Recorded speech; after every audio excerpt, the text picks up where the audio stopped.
Hey, this is Cal Kestis. Welcome back to another Patient Gamer review with Explicit Sage. Sit back, relax, and enjoy the review. Jedi Survivor is not only a love letter to the Star Wars franchise, but it's also a love letter to the entire adventure genre. It's a title that's far from perfect because Star Wars itself isn't perfect, but what it achieves is to make the player feel. I've always criticized adventure games and movies for lacking depth, not being able to provide the multitude of converging plot points and intricate game mechanics I enjoy in some of my favorite titles. This is part of the reason I had issues with games such as Uncharted. The problem wasn't the game, the problem was me. More so my perspective. I wanted the game to be something else. Instead of appreciating the game for what it is, if I were to describe the genre and Jedi Survivor, it's a reminder to stop and smell the roses. While very many stories want to tell the entire tale starting from point A all up until point Z, adventure games in Jedi Survivor choose to give you a very important portion of that character's life.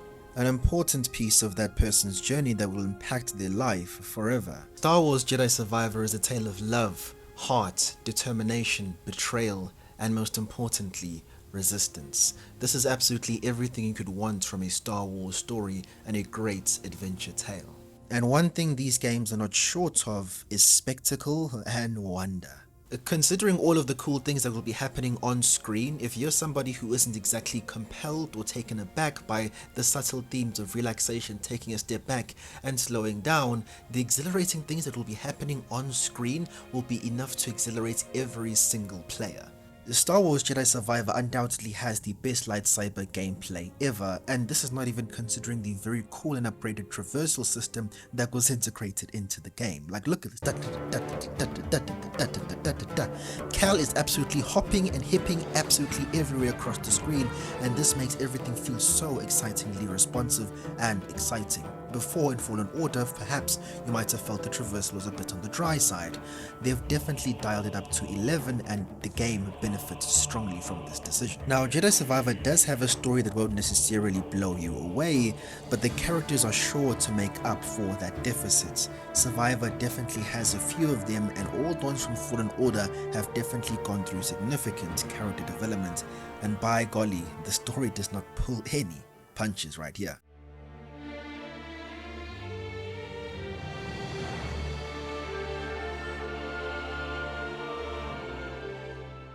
Now, these games will always be a little bit more special to me, as before I'd played Star Wars Jedi Fallen Order, I hadn't really delved deeper into Star Wars media at all. I hadn't seen any of the movies, I hadn't seen any of the series. Maybe I'd seen just one Clone Wars episode on Cartoon Network before, so this was my first time delving deep into Star Wars media. I didn't grow up on Star Wars or had seen any of the movies. Why, you may ask? Well, because I'm black, bro. Like, it just simply isn't in our culture, or it isn't some sort of rite of passage that this is a movie that you have to watch. Like, bro, I will be absolutely honest, Star Wars is definitely much more Caucasian or European culture. My friends were absolutely dumbfounded when they found out that I'd never seen any of the movies before. Like, bro, I was spending my days being absolutely obsessed over Dragon Ball Z and Tobey Maguire's Spider-Man. At that time period, that was what was cool to me. But like everybody, the lightsabers and Darth Vader were the cool things that eventually drew me to the franchise. After finishing Fallen Order, I had mixed feelings as I had dropped that game a couple of times before I finally wrapped it up. It wasn't convincing, but I eventually gave Star Wars media a real shot. The show that truly got me into Star Wars was The Mandalorian. I was completely enthralled on how it was executed. It reminded me of shows of old such as MacGyver, which followed an episodic nature where you start every single new episode in a new city, in a new environment with a new problem to solve, and with the addition of Grogu to the mix, it absolutely blew me out of the park. Season 3 definitely was a letdown as they went back on the decision they'd made by the end of Season 2, which is truly a shame, but hopefully it can be recovered in some sort of way. Regardless, I am definitely very hyped for the Mandalorian game that is being developed, that's going to come up at some point. I don't know when it's coming out, but I'm hyped for that game because Mandalorian gameplay can definitely have a lot of potential to be very exciting. Now, since I'd enjoyed The Mandalorian so much, I've now watched the entire original trilogy and the prequel trilogy. They didn't particularly blow me away, but they definitely were great tales, especially the prequels, because I genuinely just preferred that storytelling style that focused more on character. Now, the original trilogy definitely focuses a lot more on the adventure, on the events and the problems the characters are facing in this very moment. We didn't get to know them as closely as we did Anakin and Padme. Now, with all of that knowledge, I can definitely safely say that Jedi Survivor is one of the best stuff to come from Disney's Star Wars collaboration after The Mandalorian. Strongly authentic, completely encapsulating George Lucas's vision while telling an original tale. Cal Kestis is a great character and has matured finely in this sequel. Everyone has gone their own separate ways in this 5 years, and this time skip has definitely proved fruitful for both them mentally and physically.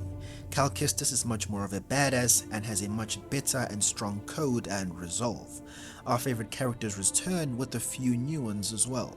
Now, the plot of Jedi Survivor is definitely much more of a reason for you to just keep playing. It isn't going to be the thing that makes you keep coming back to the game. It's definitely much more related to the gameplay, the exploration, and I guess the characters that you've grown attached to. Now, the final end goal is somewhat compelling because the possibility of finally escaping the Empire is definitely a strong reason to keep pushing forward. The sequel, Jedi Survivor, definitely has this series' strongest moments ever, and when you play the game, you definitely will find out what that is. While you will at times feel like the progress in the narrative is definitely very slow at times, that is when you should stop, take a breath, and look at these beautiful visuals and vistas that Respawn have prepared for us. Jedi Survivor is truly a gorgeous game. This is where you start to see the reason that this game was made primarily for the next gen, as the details are so distinct and this becomes a visual feast for the eyes. While my AMD GPU doesn't exactly have the facilities for ray tracing, Jedi Survivor turns out to be one of the best looking games out there, not just from a graphical perspective but also in its distinct art style.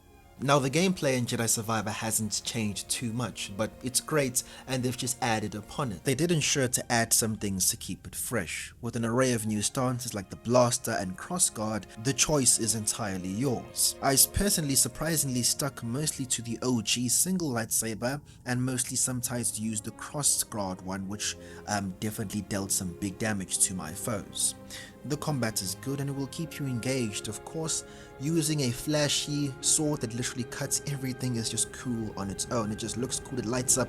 Bro, it's just cool, man. That's all I can genuinely say. The traversal improvements are probably this game's biggest achievements. You'll be traversing the world for most of the game, using your unique Jedi toolkits to solve environmental traversal puzzles, with the addition of new tools such as the dash and many others. Playing the game is just simply much more entertaining. Exploration is also improved because customization is also improved, because you're going to be going through every nook and cranny to find new and more options to customize Cal Kestis to make him unique to you. With different hairstyles, beards, color palettes for clothes, outfits, and parts for BD, you definitely have a lot to look forward to. But I do think the next Jedi game would still benefit from a dedicated loot system. I'm talking about armor parts, multiple blaster types, and a real currency. Now, I do understand that Jedi Survivor is an action-adventure game and not an RPG. I do still think the games would benefit from a dedicated loot system. This will primarily give players a good incentive to explore the world. While I was personally satisfied with the chests as the customization was greatly improved, the prospect of finding, for example, legendary Mandalorian armor sounds really exciting to me. It would encourage every single player to explore every nook and cranny of the world because there's real purpose to it. Perhaps even finding different types of blaster components or different types of firing types would help. This would be especially fitting as Cal now bends the Jedi Order rules. Now, the music this time around pales in comparison to Fallen Order, with little to no tracks that stand out. Even the main menu theme falls kind of flat. It's not bad by any means, but it likely won't be a song that you will listen to and immediately associate with Jedi Survivor, which definitely is a failure. This is a light regression from what we got in Fallen Order. The upgrade system is exactly the same as Fallen Order, with some new categories added as Cal's force powers have increased alongside the new stances on display. Stims can also be found through exploration, as I had mentioned. Now, in my personal opinion, I think the chef added a little too many ingredients to the pot. What I mean for this is that I think there are too many upgradable options this time around in the game.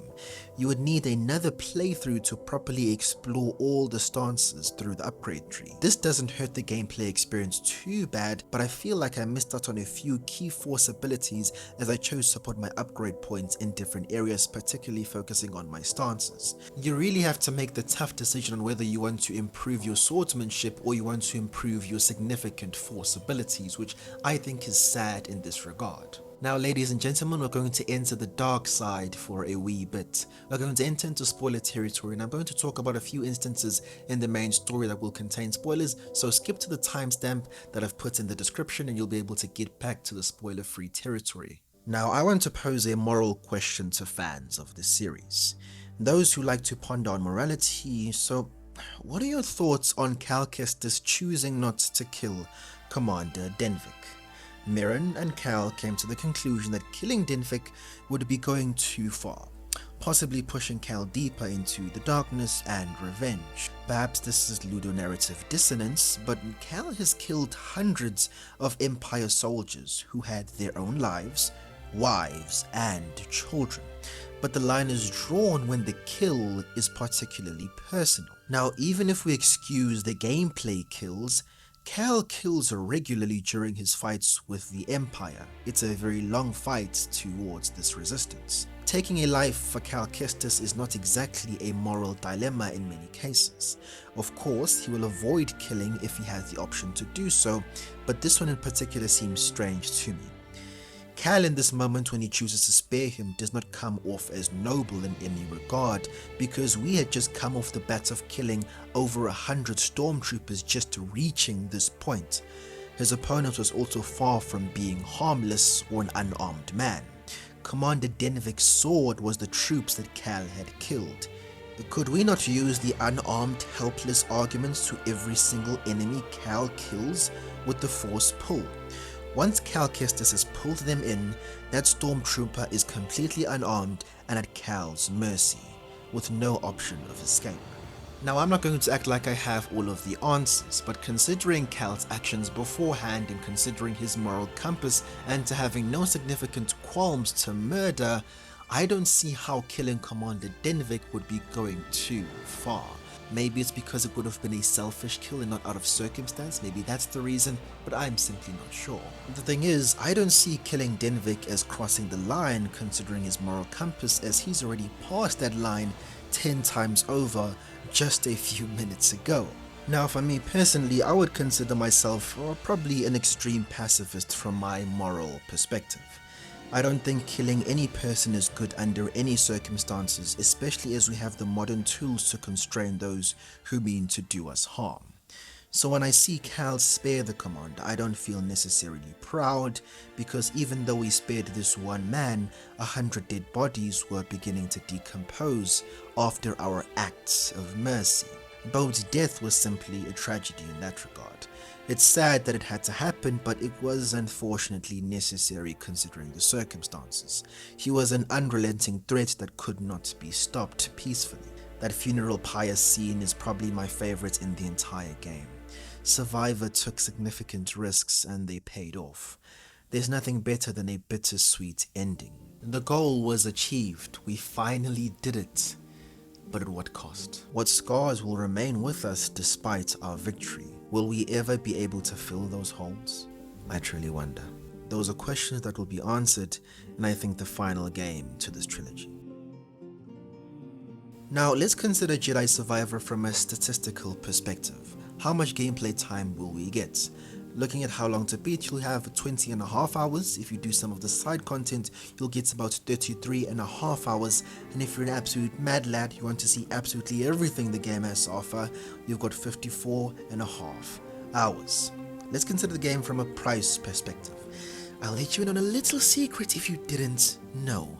EA Play is included in Game Pass, so if you pick up Game Pass, you will have immediate access to this title on PC or on Xbox. My guy, Game Pass is still an exceptional value proposition. I highly recommend you go ahead and get Game Pass because the sheer amount of games of high quality that are available to you from one simple subscription is absolutely astounding. Forget the huge Steam sale that's going to be coming out, just get Game Pass for like 1 month and you're straight. But of course, if you're on the PlayStation platform, you don't have this option available to you. Star Wars Jedi Survivor is a great adventure game. Star Wars Jedi Survivor is a great action game, and Star Wars Jedi Survivor is a superb Star Wars experience. If you're looking for a final rating from me, it gets an 8.5 out of 10. An amazing game that I would recommend all to play, and if you're a fan of the franchise, this is a must play for you guys. It's a good experience and I thoroughly enjoyed it, and it honestly snuck up on me because I didn't expect to find this much enjoyment from the game. Thank you Respawn Entertainment, and I'm looking forward to your next title and how you'll wrap up Cal Kestis' story. Thank you for joining me for this review. I will see you next time. Take it easy, y'all.